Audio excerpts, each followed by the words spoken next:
So I've spent a pretty ridiculous amount of time testing out the new mod crate system in Once Human.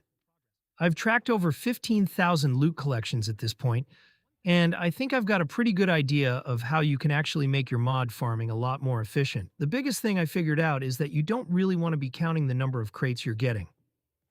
You want to keep track of the actual loot collections. And there's a reason for that. After tracking thousands of them, I've noticed that you seem to get an extra legendary crate roughly every 1,000 loot collections. Now, this isn't an exact number. It's an average. Sometimes you'll get it earlier, sometimes it'll take longer, but the interesting part is that this seems to be based on the number of times you're actually collecting loot, not necessarily the number of crates you get from that loot. So if you do something that gives you 3 crates at once, that doesn't necessarily mean you're getting 3 counts toward this. It can still just be one loot collection. I tested this with Manibus Nightmare, and I was seeing basically the same kind of pattern I was getting with Forsaken Giant. Manibus can give you more crates during a run, but what seemed to matter more was how many times I was actually collecting loot. After enough testing, I kept seeing another legendary crate show up, somewhere around that 1,000 collection range. So how do we actually use this? This is where it gets pretty interesting. Once you get one of these extra legendary crates, that's basically where I would start your tracking from. From there, you can start working your way toward the next one. Personally, once I get one, I'll usually go over to something like Forsaken Giant, because I can get loot collections really fast there. I'll farm a few hundred collections, and then switch over to whatever content actually has the legendary crate I want. So let's say I'm looking for a keyword weapon mod, or a mask mod. Instead of sitting in Forsaken Giant the entire time, I'll eventually move over to Manibus Nightmare and start farming the loot there. That way, when that extra legendary crate finally shows up, I'm at least doing content that can give me something I actually want. And you can change this depending on what you're trying to get. Different seasonal content can give you different types of mods, so you want to build your farming around whatever you're currently looking for. Now, obviously, you don't have to sit there and write down every single loot collection. That would get annoying really fast. You can make it easier by storing your mod crates instead of immediately opening everything, or you can just use the legendary crate drops as your checkpoints. The important thing is remembering that multiple crates from one activity don't necessarily mean multiple progress toward that extra legendary crate. From everything I've tracked, around 1,000 loot collections seems to be the average. But again, that's just an average. I've never personally seen one of these extra legendary crates show up before around 700 collections. So because of that, I usually start switching over to the content I actually want somewhere around that 700 mark. That way I'm giving myself a little bit of room for the crate to show up instead of waiting until 1,000 and hoping it happens exactly when I need it. Now, there's another system we need to talk about because this is where things can get confusing. And that's the normal pity system. The visible pity counter you see in the game works differently from these extra legendary crates. You start at 0 out of 5, and you can work your way toward 5 legendary mod crates with the increased chance. When you get a qualifying legendary crate through that system, your counter goes up. But those extra legendary crates I've been talking about, they don't increase that visible counter. So even if you're already sitting at 5 out of 5, you can still get one of these additional legendary crates. The visible pity system also goes down over time, with the weekly reset happening on Monday.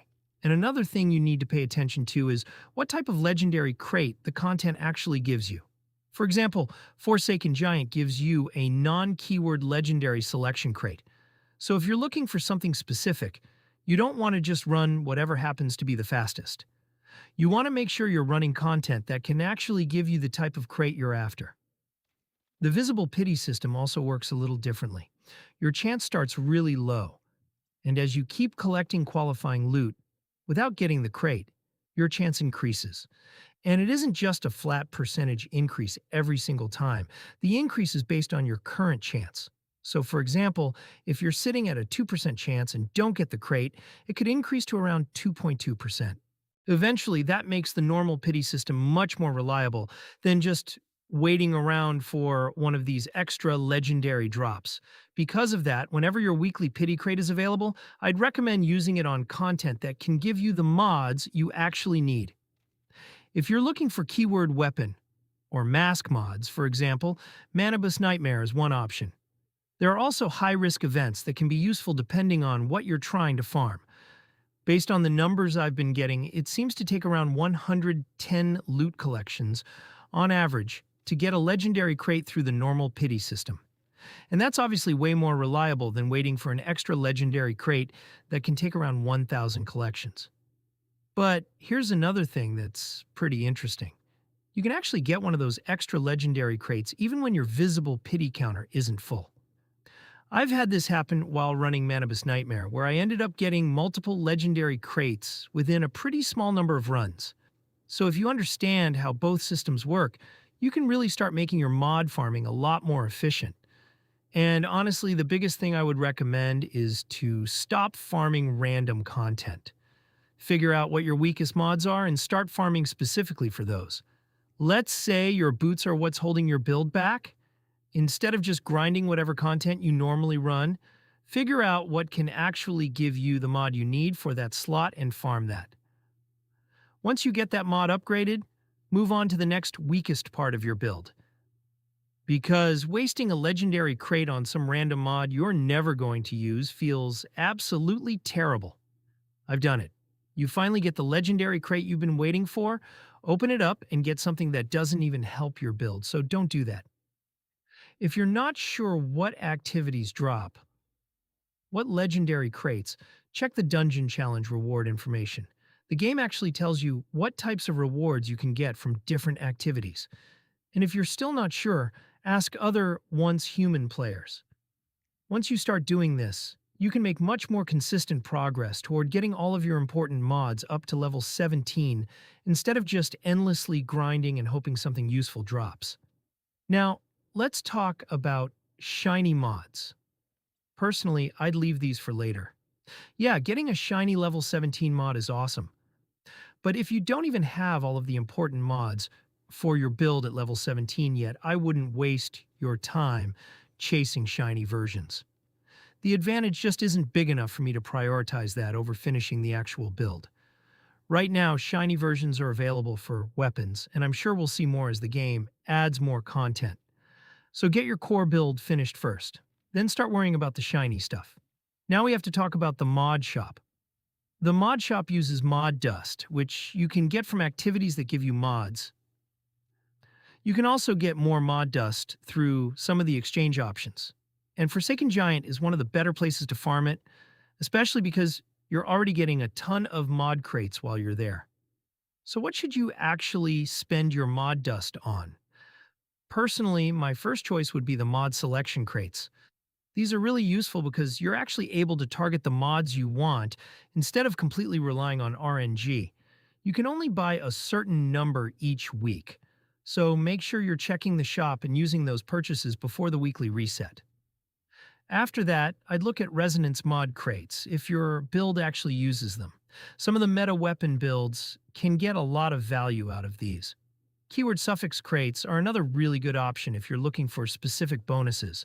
Things like Burn, Power Surge, and Frost Vortex can make these really valuable depending on what build you're running. If you've already got the important stuff covered, then you can start looking at the non-keyword suffix crates. They're not going to be the best option for every build, but there are definitely builds where those bonuses are still useful. Personally, I wouldn't make the armor crates a huge priority. A lot of builds are going to get more value out of seasonal or scenario-specific mods. And don't forget about the redemption shop either. If there are mods available for the seasonal currency you're using, make sure you're checking that shop regularly. There's also something pretty important about the redemption shop. The purchase limits aren't necessarily shared between every scenario. So depending on what scenario you're playing, you may have additional opportunities to buy crates, and that's really the biggest takeaway from all of this. Don't just blindly grind. If you enjoyed, please like and subscribe for more. See you on the next one.